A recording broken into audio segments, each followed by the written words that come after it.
Hello दोस्तों, कैसे हो आप सब। Welcome back to job university में प्रकाश। रेलवेज में आरआरबी एनटीपीसी ग्रेजुएट लेवल के लिए अप्लाई करने की लास्ट डेट 20 अक्टूबर है। अगर आपने अब तक अप्लाई नहीं किया है तो जल्द से जल्द अप्लाई जरूर कर देना।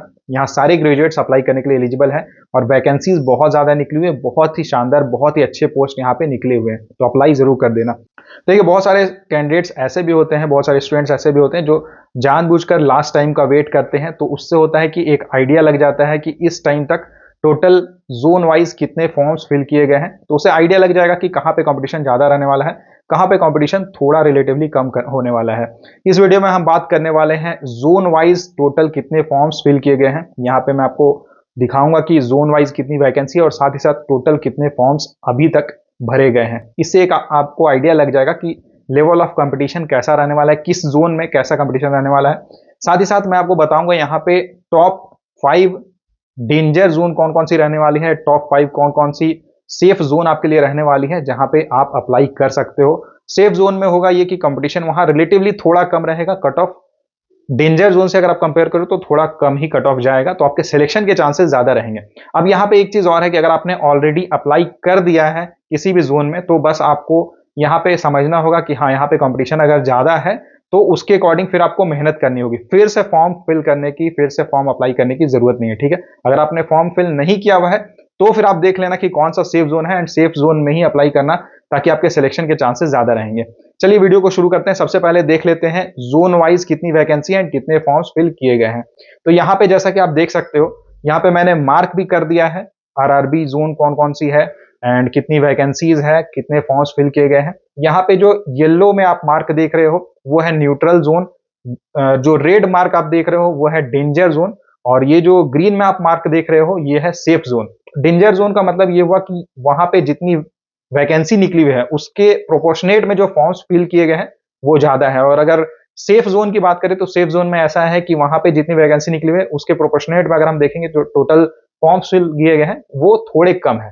ठीक है, तो यहाँ पे कंपटीशन का जो लेवल रहने वाला है ग्रीन जोन में थोड़ा कम रहेगा और डेंजर जोन में जो कंपटीशन है वो ज्यादा रहेगा, तो ऑब्वियसली कट ऑफ भी ज्यादा जाने के चांसेस रहेंगे। देखिए, यहाँ पे मैं आपको एक बात और बता दे रहा हूँ कि ये जो फॉर्म फिल देख रहे हो ये आप अभी तक का ये डेटा है, इसके बाद भी और भी, क्योंकि अभी 4 दिन और बचा हुआ है तो और भी बहुत सारे फॉर्म्स फिल किए जाएंगे। तो उसके बाद 20 अक्टूबर के बाद ही टोटल जो फॉर्म फिल किए गए हैं जोन वाइज वो देखने को मिलेगा। ठीक है, जोन वाइज हम यहाँ बात कर लेते हैं कौन कौन से जोन्स डेंजर जोन में रहने वाले हैं। तो सबसे पहले यहाँ पे अगर आप देखोगे तो जो डेंजर जोन है वो चंडीगढ़ रहने वाला है, क्योंकि यहाँ पे केवल 410 वैकेंसी है और इसके लिए 2,35,648 फॉर्म्स फिल किए गए हैं।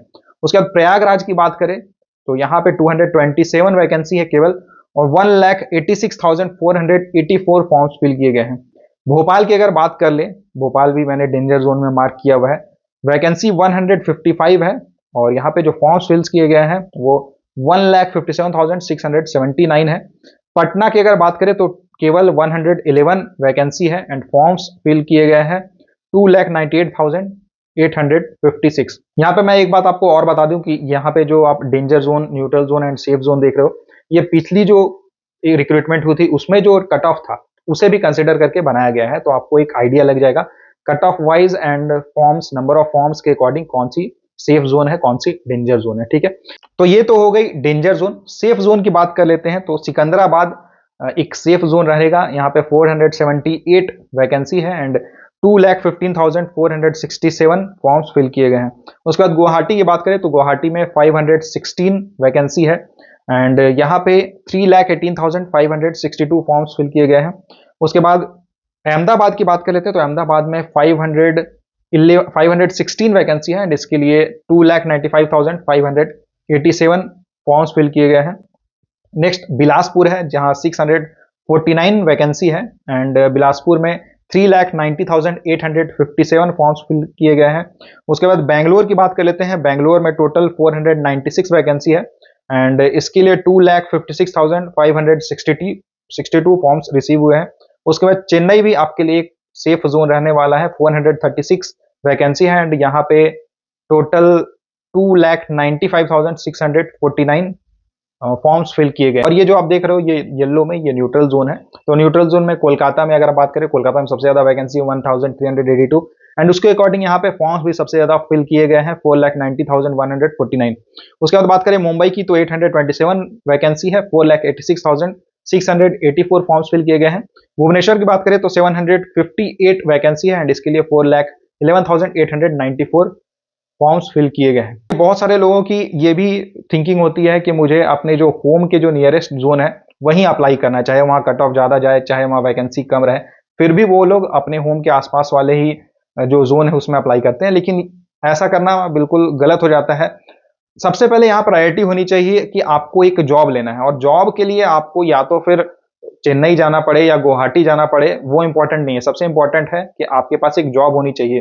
अगर आप ऑलरेडी जॉब में हो तो फिर आप डिसाइड कर सकते हो कि ठीक है, होम के आसपास जो है वहां पे अप्लाई कर लो तो घर के नजदीक रहोगे। लेकिन आपके पास अगर कोई नौकरी नहीं है, कोई जॉब नहीं है, आपको गवर्नमेंट जॉब की जरूरत है, गवर्नमेंट जॉब में आपको आना है, तो इसलिए इंपॉर्टेंट ये रहता है कि सबसे पहले प्रायोरिटी आपकी होनी चाहिए कि भाई कहीं भी ऑल इंडिया में कहीं भी मेरी पोस्टिंग हो जाए, बस मुझे नौकरी मिलनी चाहिए। उसके बाद तो आप जुगाड़ वगैरह लगा के फिर आप होम टाउन अपने पहुंच ही जाओगे, होम के आसपास वाले जो जोन है वहां पे आप पहुंच ही जाओगे। तो इसलिए इंपॉर्टेंट ये रहता है। और दूसरी बात ये है कि बहुत लोग ये भी सोचते हैं कि चेन्नई में मेरी पोस्टिंग हो जाएगी तो मुझे आने में टाइम लग जाएगा, ये हो जाएगा, प्रॉब्लम हो जाएगी, दूर रहूंगा। तो लेकिन ऐसा कुछ नहीं है, क्योंकि आप रेलवेज में ज्वाइन कर रहे हो तो रेलवेज में आपको ये फायदा मिल जाता है कि यहाँ आपको पास मिल जाता है, पीटीओ मिल जाता है। और ऐसे भी रेलवे के जो स्टाफ रहते हैं वो तो मतलब उनको तो ऐसे भी ट्रेन में कोई पैसे की टिकट लेने की जरूरत पड़ती ही नहीं है।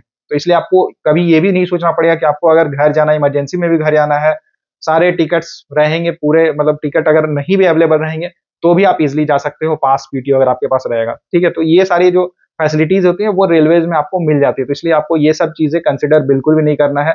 सबसे पहले आपकी प्रायोरिटी होनी चाहिए, टॉप मोस्ट प्रायोरिटी होनी चाहिए जॉब लेना, बाकी सारी चीजें सेकेंडरी होती है। तो देखिए, अगर आपने आरआरबी एनटीपीसी ग्रेजुएट लेवल वाली फॉर्म फिल कर दिया है तो आप कमेंट करके जरूर बताना कि आपने किस जोन से फॉर्म फिल किया हुआ है। और अगर आपने फॉर्म नहीं फिल किया है तो आप जरूर बताना कि आप किस जोन से फॉर्म फिल करने वाले हो। ये थी सारी डिटेल्स। इससे जुड़ा अगर आपका कोई सवाल रहता है इसके बारे में, अगर आपको कुछ पूछना है, कुछ कंफ्यूजन है, तो आप मुझे कमेंट करके पूछ सकते हो। वीडियो को लाइक जरूर करना, अपने फ्रेंड्स के साथ शेयर कर देना, चैनल को सब्सक्राइब कर लेना। Thank you.